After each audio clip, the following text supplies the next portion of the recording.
ከነጻነት ህልፈት በኋላ ከተለያዩ ወዳጆቹ እንዲሁም ከአድናቂዎቹ ከተለያዩ በመንገድ ላይም በተገናኙ ጊዜ ሰዎች ካጠገባቸው ሲሆን እንዲሁም በአይን ሲገጣጠሙ የተመላለሱትን የተለያዩ መረጃዎች ስለ ደግነቱ፣ ስለ መልካምነቱ፣ ስለ ሰው አክባሪነቱ መረጃዎች አሁን ላይ በስፋት እየወጡ ይገኛሉ። ይህ ያሬድ ሹመቴ ከማህበራዊ ድረገጹ ላይ ያጋራው ጽሁፍ ነው ስለ ነጻነት።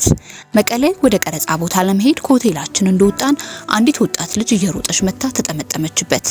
እናቴ በጣም ትወድሃለች፣ እዚህ ሆቴል ከሆነ ያረፋችሁት ስራ ስትጨርሱ ይዣት ልምጣ አለችው። የእናቷን ስምና ሰፈራቸውን ጠየቃት፣ ነገረችው። ተሰናብተናት ሄድን። ስራው እንደጨረስን ኮንትራት ባጃጅ ጠርቶ እቃ መሰብሰቡን ለነሱ ለባልደረቦቼ ተውላቸውና አንድ ቦታ አብረን እንሂድ አለኝ። በባጃጅ የሆነ መንደር ይዞኝ ሄደ። የአደይ ከሊት ቤት የት ነው እያለ ከጠየቃቸው ሰዎች ጋር ሁሉ ፎቶ እየተነሳን ሰፈሩን አካለን ነው። የልጅቷነት የቤት ስራ ይዘው አገኘናቸው። ሰው በተለየ ወይም ሰርፕራይዝ እንደዛ ሲያለቅስ አይቼ ማውቅ አይመስለኝም። አደይ ልጃቸውን እንኳን ቤት ተመልሳ አልነገረቻቸውም ነበርና የተፈጠረውን ነገር ማመን አቅቷቸው አቅፈውት ያለቅሱት በህይወቴ ከማረሳቸው አጋጣሚዎች አንዱ ነው። ሽሬ ቀረጻ ዝግጅታችንን ጨርሰን እሱን ከገባ ሽሬ ሆቴል ለማምጣት ሄድኩኝ።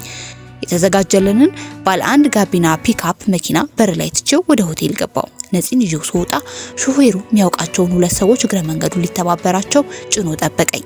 ሰዎቹ የወንበሩን አለመብቃት አይተው ሊወርዱ ሲሉ ነፂ የፒክአፑ መጫኛ ላይ ዘሎ ወጣ። ተከትዬው ወጣው። ሰዎቹ ቢለምኑት አልወርድም አለ። የሽሬ ከተማን ሞቃታማ አየር የፒክአፑ አናት ላይ ተጭነን አቀዘቀዝ ነው። ጎንደር የመስቀል ደመራ በዓል ቀን ነበር። ስራችን ሁሉም ቦታ ሰው ተሰብስቦ በዓል ያከብራል። ወደ ማምሻው ላይ የምናካሂደው ቀረጻ በበዓሉ አውድ ምክንያት አስቸጋሪ ሆነብን። እሱን ለመጨበጥ ፎቶ አብሮ ለመነሳት የሚሰራውን ቀረጻ ለማየት የሚጋፋው ሰው ሲበዛ የአካባቢው የጸጥታ ሰዎች በዱላ እየደበደቡ ህዝቡን መበተን ያዙ።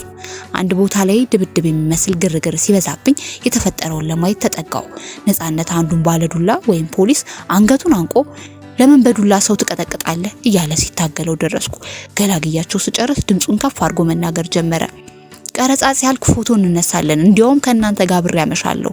አሁን ግን ድምጽ ሳታሰሙ በዚህ በግራ በኩል ቆማችሁ ምን ሰራው ማየት ትችላላችሁ ብሎ ተናገረ። የተሰበሰበው ህዝብ ነፂ የሰጠውን ቦታ በፍጥነት ያዘ። የአካባቢውን የጩኸት ድምጽ እረጭ አለ። ቀርጸን ስንጨርስ ጠላችንን እየጠጣን ስንጫወት አመሸን። ጅማ፣ ድሬዳዋ፣ ሐረር፣ ባህር ዳር፣ ደብረ ዘይት፣ ሐዋሳ፣ አዳማ፣ ደብረ ብርሃን ወዘተ ሌሎችም ብዙ ከተሞችን በርካታ የገጠር መንደሮችን በስራ አካለናል። የመልካም ሰው መታሰቢያ ትዝታዎች የሆኑ ዘንድ ቀጥዬ ጽፋለሁ። ሌላው ከዕቁባይ በርሄ ገጽ የወሰድነው ነው። ነጻነት ወርቅነህ የብዙ ጥሩ ነገር ምሳሌ ሲል ጽሁፉ ይጀምራል። ካልተሳሳትኩ ከበደ ሚካኤል ይመስሉኛል ይህንን ግጥም የጻፉት። በጣም ጥልቅ ነው።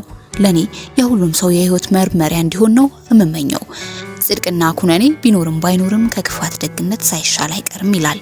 በዚህ ግጥም ነጻነትን እንደ ምሳሌ ለማስታወስ ነው። እዚህ አሜሪካን ሀገር ውስጥ የነጻነት ህልፈት ትልቅ አጀንዳ ነው። ሁሉም አይነት ሰው ሃይማኖት፣ ቋንቋ፣ እድሜ ሳይለይ እኛም በሰበብ አስባቡ እናነሳዋለን። እና አንድ በዚህ ጉዳይ ላይ የገጠመኝን ላጫውታችሁ። የሆነ ለቅሶ ቦታ ከጎን አንድ የተቀመጠ ሰው ስለ ነጻነት ያወራል። ጭራሽ አጭር ጽሁፍ በአንድ ዩቲዩብ ዜና ግርጌ ላይ የጻፈውን አስነበበኝና ሰጠኝ ብየው ከዚህ በታች ያለውን ጽሁፍ የጻፊው ነውና አንብቡት። እኔ ነጻነትን ማደንቀው ከጥበብ ስራዎቹ ይልቅ ልዩ ሰብአዊ ተግባሩ ነው። በአንድ የቀብር ቦታ ነበር ያየሁት። አስክሬን በመካነ መቃብሩ ስፍራ ከደረሰ በኋላ ኃይለኛ ዶፍ ዝናብ ይወርዳል። ቀባሪያኑ ጃንጥላ ያለው ተጠልሎ የሌለው ጥጉን ይዞ ያማትራል። የመቃብሩ ጉድጓድ ውሃ ሞላ። ቀብሩም ሚስተጓጎል ሆነ። ዝምታም ነገሰ። ያኔ ተወዳጁ አርቲስት ነጻነት ኃይለኛ ዝናብ በጀርባው እየወረደ በዚያ ኃይለኛ ጭቃ ካፋና ዶም አንስቶ ወደ ጉድጓዱ የሚገባውን ጎርፍ አግቶ ወደ ሌላ አቅጣጫ እንዲፈስ ካረገ በኋላ ከመቃብሩ በባልዲ ውሃውን ማውጣት ወይም መቅዳት ሲጀምር ለቀረጻ ፈልጎት ይሆን ይል የነበረ ወዳጅ ዘመድ የነጻነትን ድፍረትና ቅንነት በመመልከት መረባረብ ጀመረ። ከዚያ በኋላ የሚዘንበውን ዝናብና ጭቃ ተቋቁሞ የመቃብር ጉድጓዱን ንጹህ በማድረግ የቀብሩ ስነ ስርዓት ተጠናቋል። ያኔ ነጻነት በነበሩ ሰዎች ዘንድ ተመሰገነ። ልብሱ ቢበሰብስ፣ ጫማው በጭቃ ቢበላሽ በሰዎች አእምሮ ዘንድ ትልቅ ምስጋና አግኝቷል። እንደ አስክሬኑ እኛም ጭቃ አፈር ውስጥ እንደምንገባ አስተምሮናል። የጽድቅ ስራውን አርያ ሆኗል። እግዚአብሔር ነፍሱን በአጸደ ገነት ያኑር። አሜን።